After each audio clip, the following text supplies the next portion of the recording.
Magandang araw! Sa araling ito ay pag-uusapan natin ang wastong pagbabaybay at pagbabantas. Ang ating kasanayang pampagkatuto ay nagagamit ng wasto at angkop ang wikang Filipino sa pagsasagawa ng isang makatotohanan at mapanghikayat na proyektong panturismo. Bago natin simulan ang ating aralin, gawin muna natin ang gawaing ito. Sa iyong blankong papel o sa iyong notebook, isulat ang check kung ang sumusunod na salita ay gumagamit ng wastong baybay o bantas. Kung hindi naman, lagyan ng X at isulat ang wastong baybay nito. Handa na ba kayo? Unang bilang, babae. Ikalawang bilang, iba't iba. Ikatlo, bigyang diin. Ikaapat, paro-paro. Ikalima, libreng-libre. Narito ang tamang sagot para sa unang bilang, babae. Ang tamang sagot ay X. Hindi ito ang tamang pagbabaybay sapagkat ang tama ay babae, letrang I, hindi I. Pangalawa, iba't iba. Ang tamang sagot ay X. Ang tamang pagkasulat o pagbabaybay ng salitang ito ay iba't iba na walang gitling sa gitna. Pangatlo, bigyang diin. Ang tamang sagot ay X din. Bakit kaya? Sapagkat ang salitang ito ay nilalagyan ng gitling dito sa bahaging ito. Kasunod na bilang, paro-paro, yung butterfly sa Ingles. Ang tamang sagot ay X, dahil ang tamang pagkakabaybay ng salitang ito ay paro-paro. Itong letrang U at walang gitling. Kasunod na bilang, libreng-libre. Ang tamang sagot ay X, sapagkat ang tamang pagkakabaybay nito ay libreng-libre. Letrang I lamang siya, parehong may gitling. Minsan, may mga salita na akala natin tama ang pagbabaybay o pagbabantas, pero hindi natin napapansin o nalalaman na may mali pala sa mga ito. Kung kaya, sa araling ito, matutunan niyo ang tamang paggamit ng wikang Filipino sa pamamagitan ng wastong pagbabaybay at pagbabantas, nang sa ganon ay magamit niyo ito sa pagsasagawa ng proyektong panturismo. Ayon sa Wikipedia, ang pagbabaybay ay ang pagsusulat ng salita o mga salita sa pamamagitan ng lahat ng kinakailangan na letra sa tama nitong pagkakasunod-sunod. Ito ay isa sa napaka-importanting bahagi ng isang wika. Ito ay may dalawang uri, pasalitang pagbabaybay at pasulat na pagbabaybay. Sa aralin natin ngayon, bibigyang tuon lamang natin ang pasulat na pagbabaybay. Narito ang mga tuntunin sa pasulat na pagbabaybay. Una, sa mga katutubong wika ng Pilipinas, nararapat na panatilihin lamang natin ang orihinal na anyo nito. Halimbawa, tinalak o tinalak. Ito ay mula sa Tibuli, na nangangahulugang habong yari sa abakan ng mga Tibuli.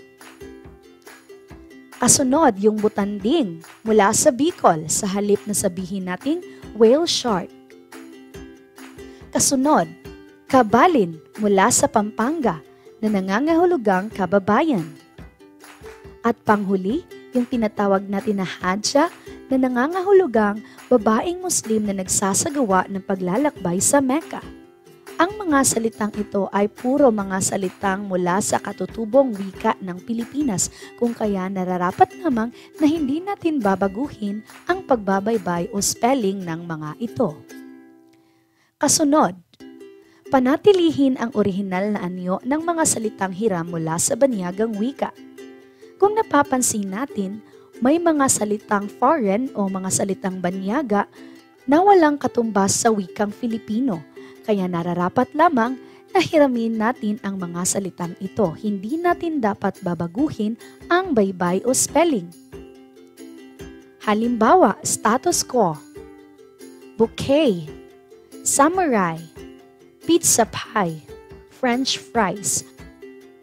Kasunod, kabitan ng pangugnay na ng o ng ang mga inuulit na salitang ugat na nagtatapos ng letrang E at gamitan ng gitling sa pagitan ng salitang ugat.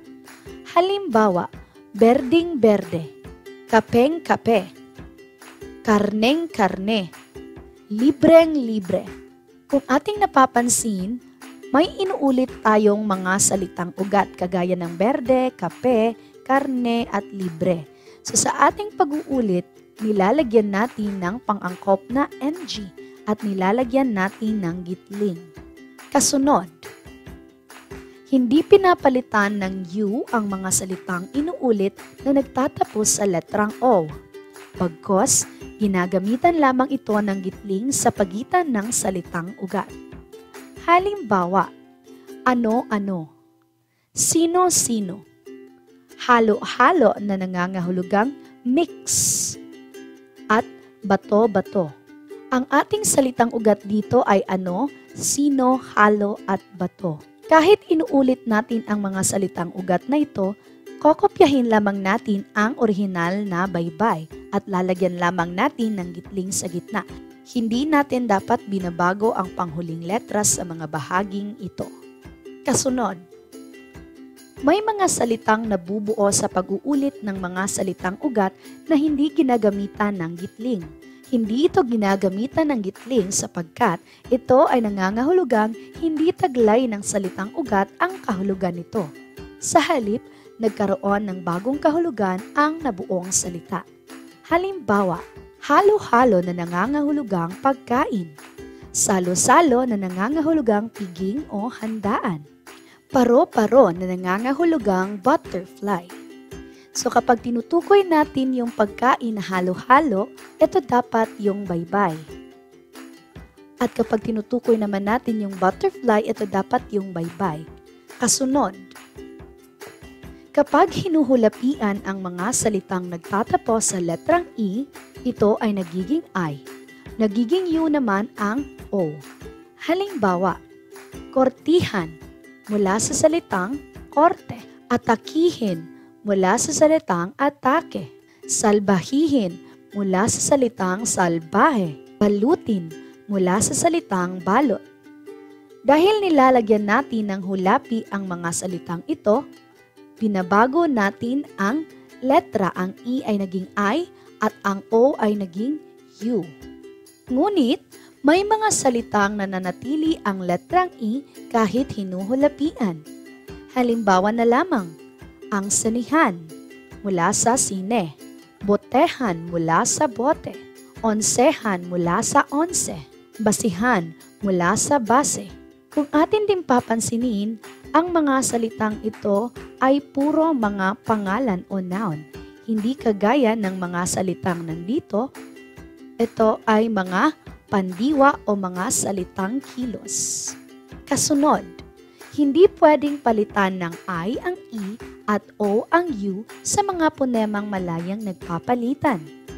Halimbawa, babae, hindi natin dapat ginagamit ang baybay na ito sapagkat ito ang wastong pagkabaybay.